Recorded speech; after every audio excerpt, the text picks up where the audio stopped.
and welcome to another edition of the Grandstanders here on the Big and Thursday Night Live. My name is Scott Kerman. I'm your host, and again, I'm joined by my esteemed panel on my left, Russ Stevens, on my right, Uncle Joe McLaughlin, and on my far right, Alan Camo.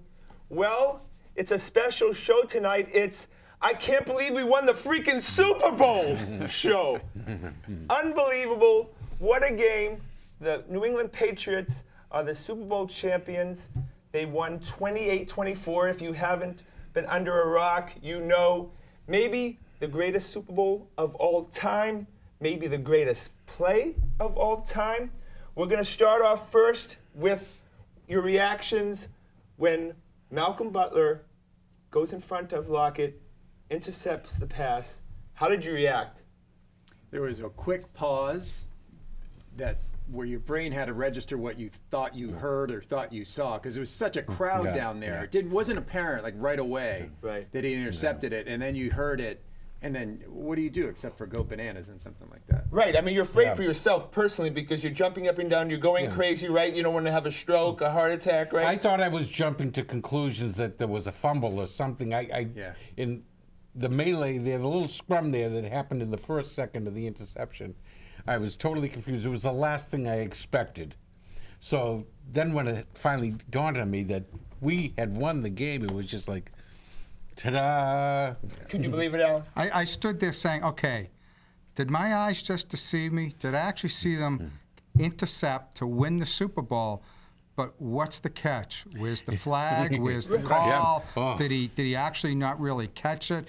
But hey, it happened. Dreams come true. We've been well trained to look for the flag. Yeah, right, exactly. All of a sudden, you look up in the banner, right? Because we've all been trained after every play in the NFL on TV is to see if that little yellow graphic comes up. Right. And you figure Browner's going to be called for a penalty at some point, right? So this is the time, right? I want to call you on this, Scotty. Scott said that Browner would cost them a game down the season, and he never did. Yeah, you know, you hear about these relationships where the people get married at first, they didn't get along, right? And they didn't like them, they weren't attracted to him, and then all of a sudden something clicked. And I love Brandon Browner. Brandon Browner absolutely. Well, look, especially when he keeps Kurtz off the line of scrimmage. Well, that play doesn't happen unless Browner does exactly what he does when he does it, which is he jumps him, hits him, and allows Butler to make a beeline to the ball. And all right, we have actually video of the play. We actually have a from the end zone, if we can play that right now, and then we can analyze it a little bit. I mean, maybe the greatest play in the history of Boston sports. Do we have that? Can we put that up? All right, here we go. Makes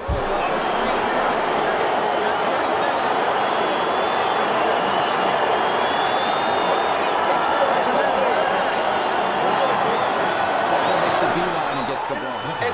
Nails him. I mean, that was a physical play. No hesitation. Right. No hesitation. Lockett has a lot of height and weight on Butler, but Butler just wanted it more, right? And it's remarkable. It's remarkable in so many levels. And when you think about, how happy can you be if you won the lottery, right? You jump up and down, right? Absolutely. But while you were yelling and screaming, you'd probably be thinking, oh my God, what relatives are going to want money, right? So there's something, but that moment was so remarkable in itself. The surprise factor, the thought, right? We thought you were going to lose. You thought the game was over, right?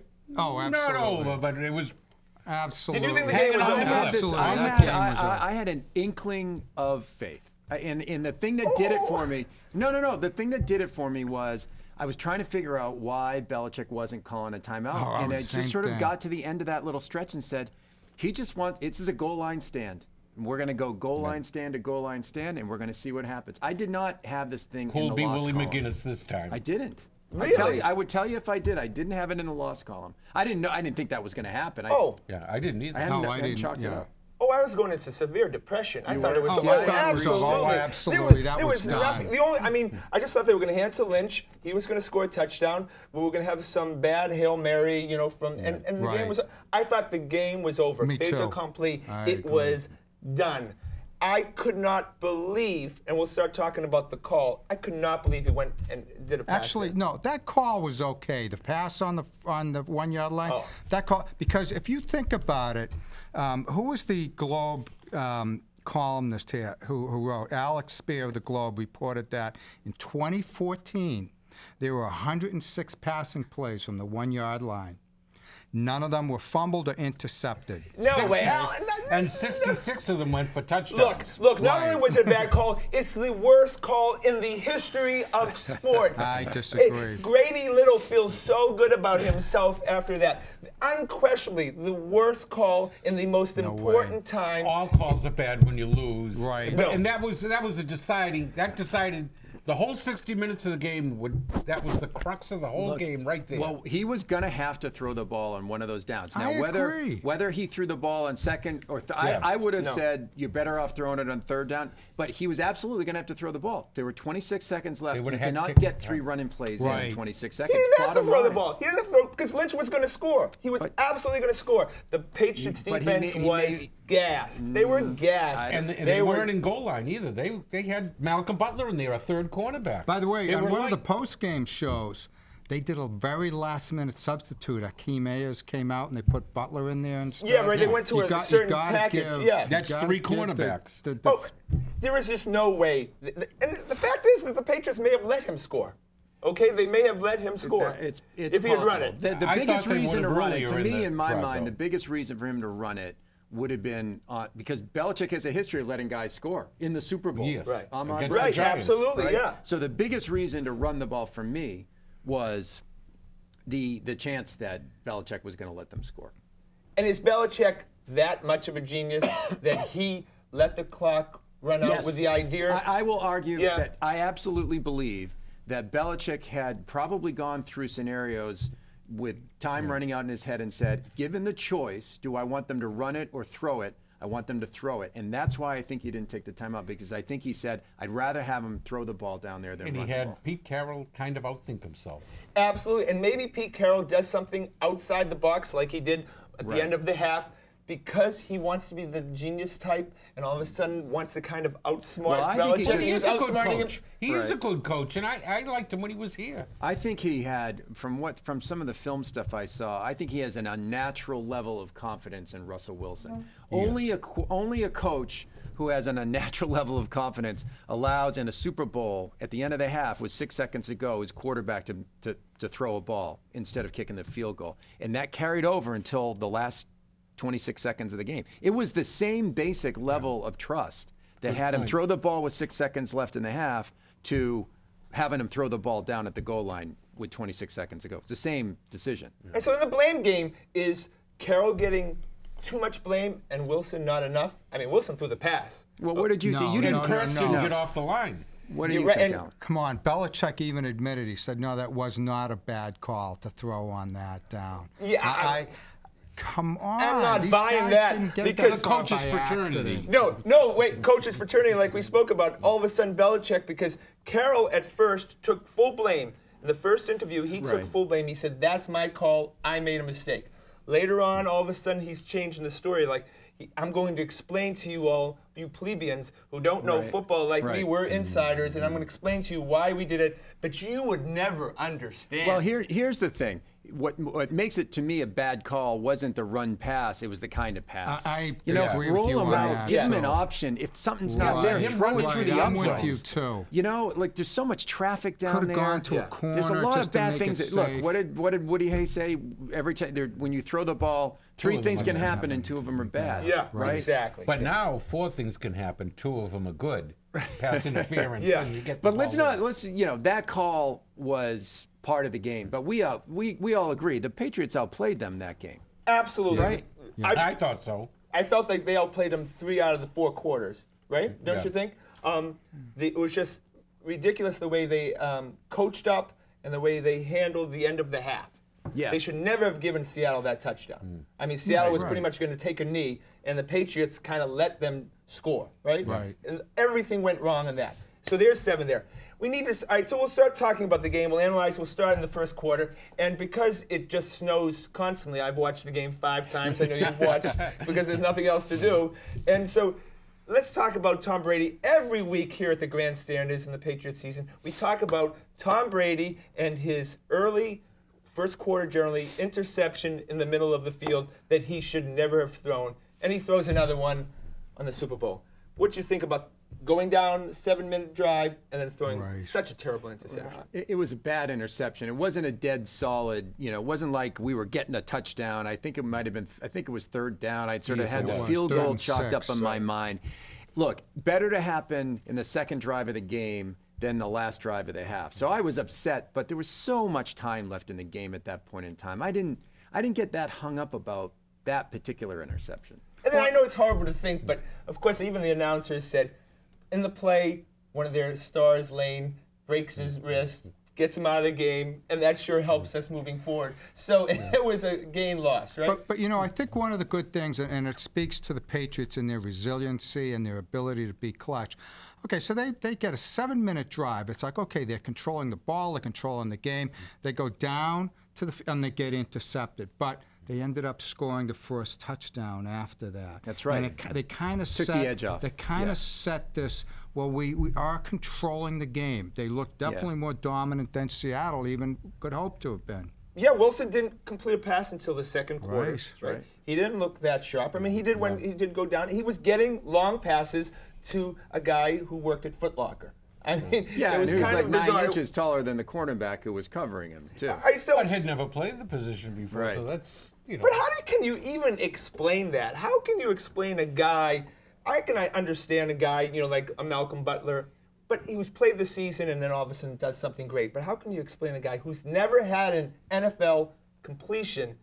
Literally, That's why Kyle Arrington was covering him, because Kyle Arrington is their 6th corner, was covering who they thought was the least likely to hurt them. I'd say HGH, but that would be flip. no, but I mean, right? He wasn't good enough to play in any games until the Super Bowl. As You know what I everyone, mean? no, but as everyone has said about the NFL, and there's nobody like our coach who does it. It's a game of matchups, and I'm sure Seattle took a look at that matchup and said, our guy has 8 inches on their slot cornerback. Why wouldn't we throw it up? Right. And our quarterback throws a nice deep ball. Yeah. So toss it up there. We can't do anything else. Right? But you figured that out in the Super Bowl? You know what I mean? Well, It's but- weird. It's weird that he ended Yeah, up true. excelling that. Okay, so it's 14-14 at halftime. You feel like the Patriots had outplayed them the whole half. I felt that way, right? And so did you feel good about going into the second half after what had occurred? Yes. You Oh, did. I felt really bad. I felt great. I felt I- good. I did was not like texting you what I guys. saw. Yeah. No. Come on, you had 30 seconds left in that half, and they scored a touchdown. Somehow they found a way to do it. I said the mojo had better not be turning over to Seattle. And then what happens? Yeah, because Start Seattle has the second- ball coming out in the, Right. Right. second half, and you know they come down. Brady throws and- another pick. Right, but actually, we had a great stand in the red zone on you know coming out of the half because they they only kicked a field goal. Then pretty much the offense in the third quarter doesn't do anything, right? I mean, Yeah. the Well, yeah, Patriots they're a offense little doesn't move at flat. all. Yeah. They look like I had texted you at 24-14. They quit. I thought it was over. QUIT. Yeah. They were done. They didn't look interested. I just wasn't there. I just sort of felt like every game there's ebbs and flows. We had outplayed in the first half. We hit an ebb. We took a dip. We're 10 points down. In my mind, all the game long, it was just keep us within 2 scores. Keep us within 10 Actually- points or 13 points. Keep us within 2 touchdowns, and you don't know what can happen in the fourth quarter. And as To soon as Russ's the- advantage, remember he said, let's all agree that field goals are not good things in Yeah, this game. absolutely. And that was the difference. Yeah. I mean, the ability of the Patriots to hold the red zone against Seattle and let them have to settle for a field goal. Thank you very much, Mr. Russ. Seattle was very cocky. I'm telling you, when they were up 24-14, you felt when they were watching the sidelines, you saw the Richard Sherman and that just ridiculous after Revis got 24, knocked over by the referee. Yeah. They scored 24-14. He's putting the 2-4 up, and you know where he can put those fingers. And then if you notice at one point, the Seattle gets the ball back, and there's a timeout, but they're going to Carroll and Wilson are together, and Carroll's got the big smile on his face. Yeah, like they the had wrapped game's this thing already up. over. Right. Like everyone just relax, and we're just going to coast here. So I felt like they took the pedal off the metal because that was the time where they could have put that game out of reach. I agree. And they did not do that. And apparently they don't know about a guy named Tom Brady, and the legend of Tom Brady. So they kept us in that game. And then all of a sudden, here comes the fourth quarter. Hang on, though, just a second, because that defense made some incredible stops at towards the end of the third quarter, in the fourth quarter, to get this thing turned around. Absolutely. Ninkovich played a great game in the second half.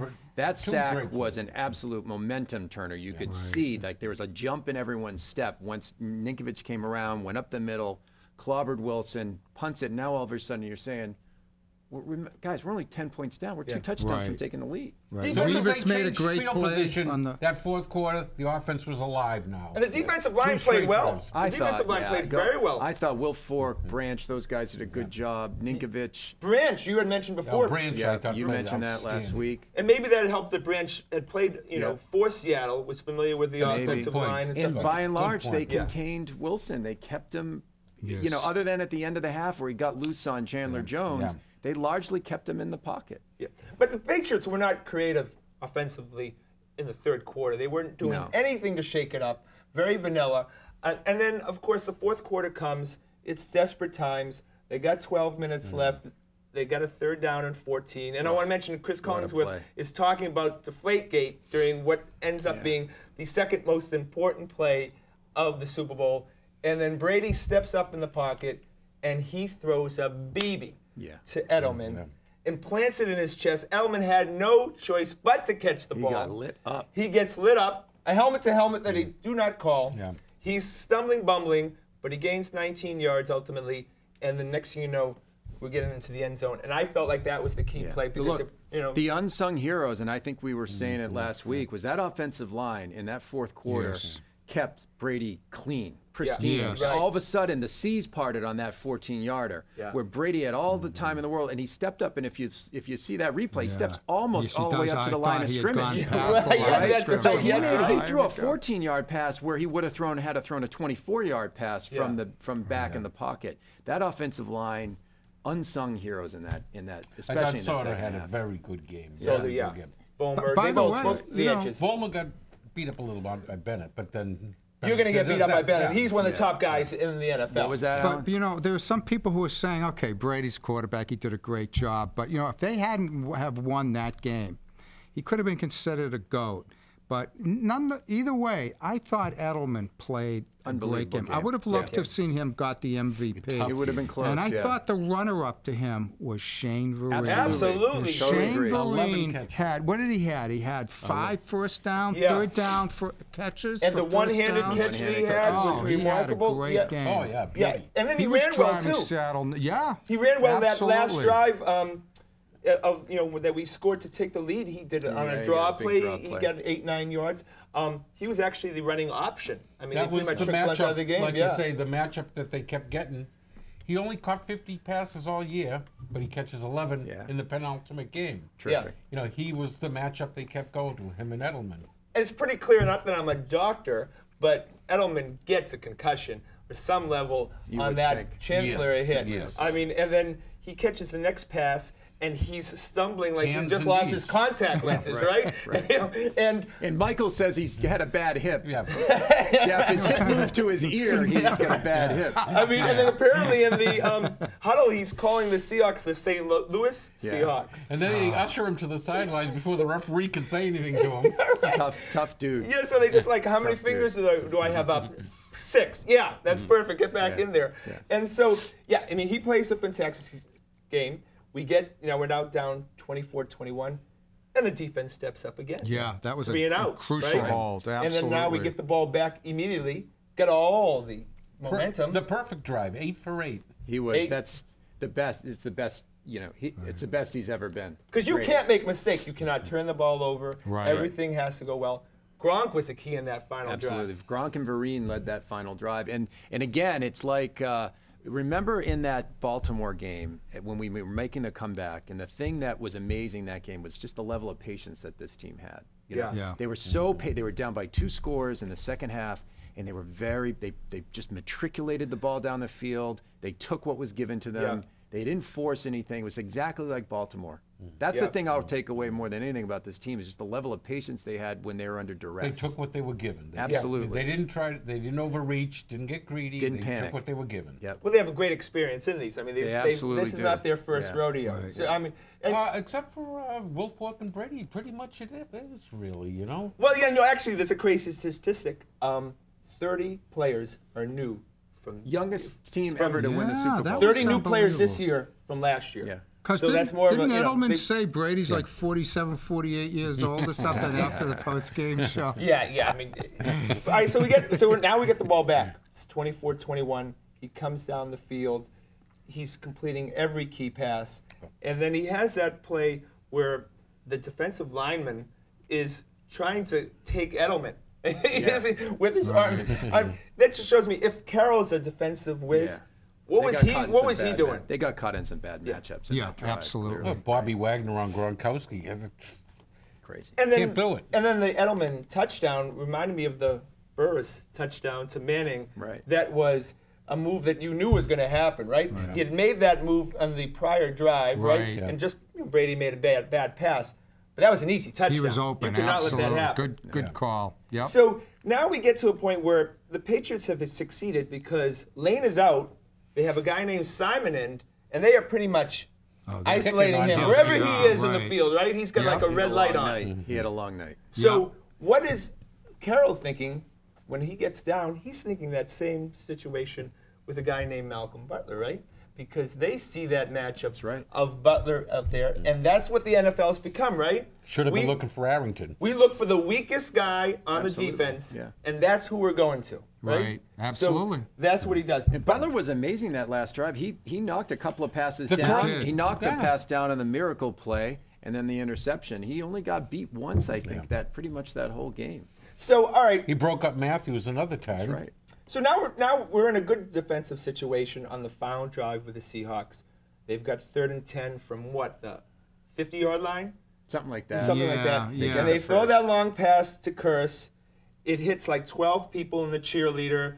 It bounces off his like 9 body parts, including his liver, and he somehow catches the ball.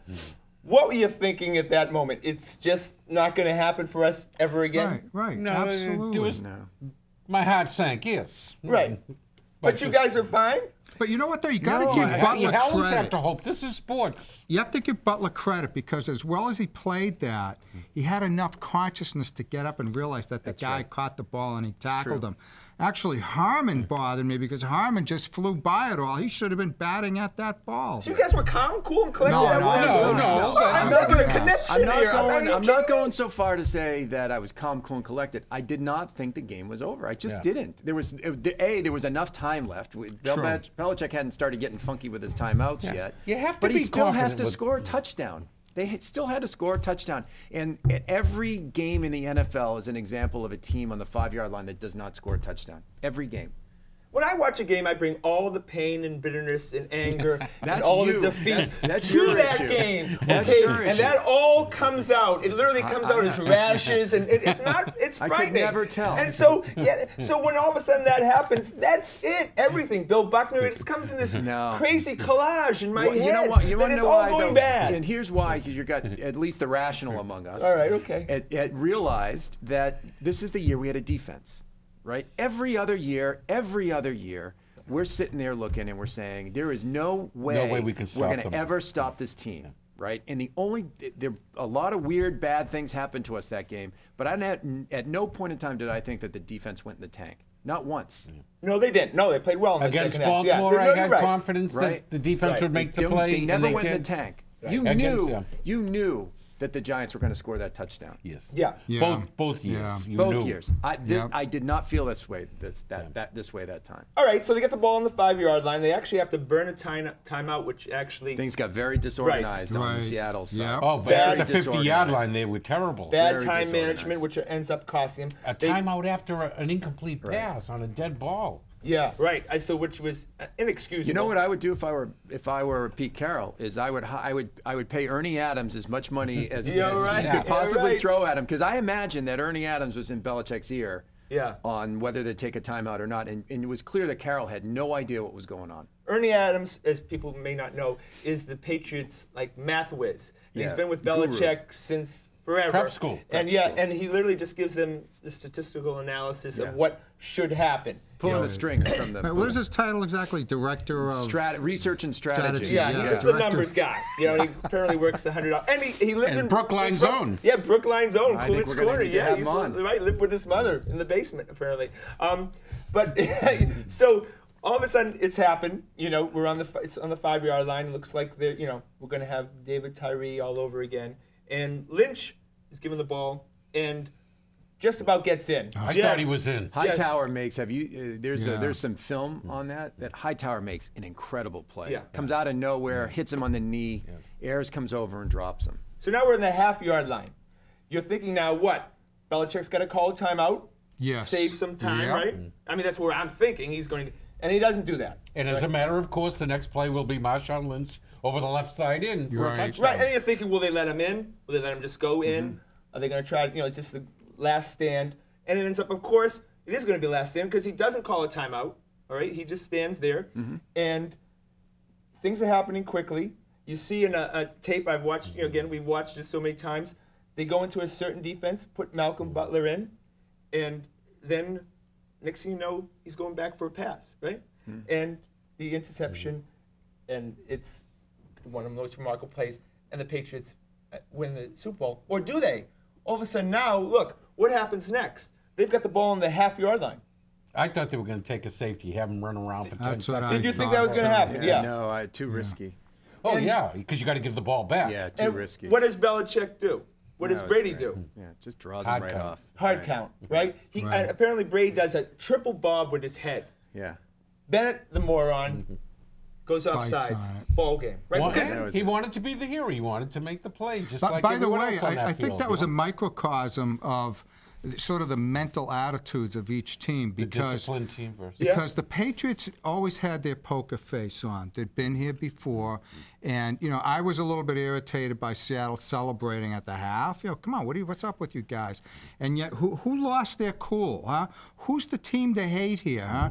Here's the Seattle starting a brawl on the field Yeah, that because was they're just- now going to lose the they're just Super Bowl. classless. Why wasn't Push Bennett it. thrown out of the game? He seemed He to be was. instigated Thought to he me. did get ejected. Things are gonna go they real threw south out, for that team. Yeah. Bruce Irvin. Oh, did they? Oh, okay. I didn't realize it was All right, so Irvin that got we tossed. got a couple minutes left, and we'll talk about this. We got the whole winter, and if we can shovel enough to get here most of the time. The legacy. Is Tom Brady the greatest quarterback of all time because of Sunday and the accumulation of now 4 Super Bowls, 6? I think there's now a class of 2. Yeah. Montana and Brady. Yeah. If I was going to pick a quarterback for a full season, 19 or 20 games, including the playoffs, it's Brady.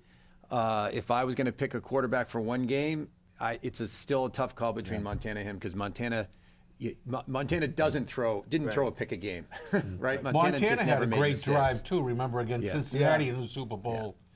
That was the equivalent to Brady's perfect drive at But the it's end a of this class one. of 2. But Montana's teams were littered with Hall of Famers. Right. Offensive line, Absolutely. defensive line. I mean, and Montana was 6'2", and Brady 6'5". I mean, you go through down. but the now whole they the were line. salary cheating every year. cap They were back way then, over right. the. No, they were way But over the Montana salary was a cap. great winner. Well, I mean, they didn't, Yeah. So are we going to change the trophy to get Vince Lombardi's name off it and put the Bill Belichick Yeah, trophy? I mean, no. doubtful. I mean, is he now the greatest coach in the history of the NFL? By the No. way, on Vince won the 3 in a row. on the rolling parade, I couldn't help but to have this observation. I thought it was endearing to see Belichick on top of the amphibious there with his 2 trophies, the Lombardi and the blonde. Yeah. Did you notice? Very nice. That was a big kiss at the end of the Yeah, right, exactly. Yeah, That was there's like the old-time movies. there's I'm another more side sure- to that genius. I'm more sure that Belichick's the best coach ever Yeah. than Brady is the best quarterback Yes. ever because of the salary cap and everything else that he needs to do.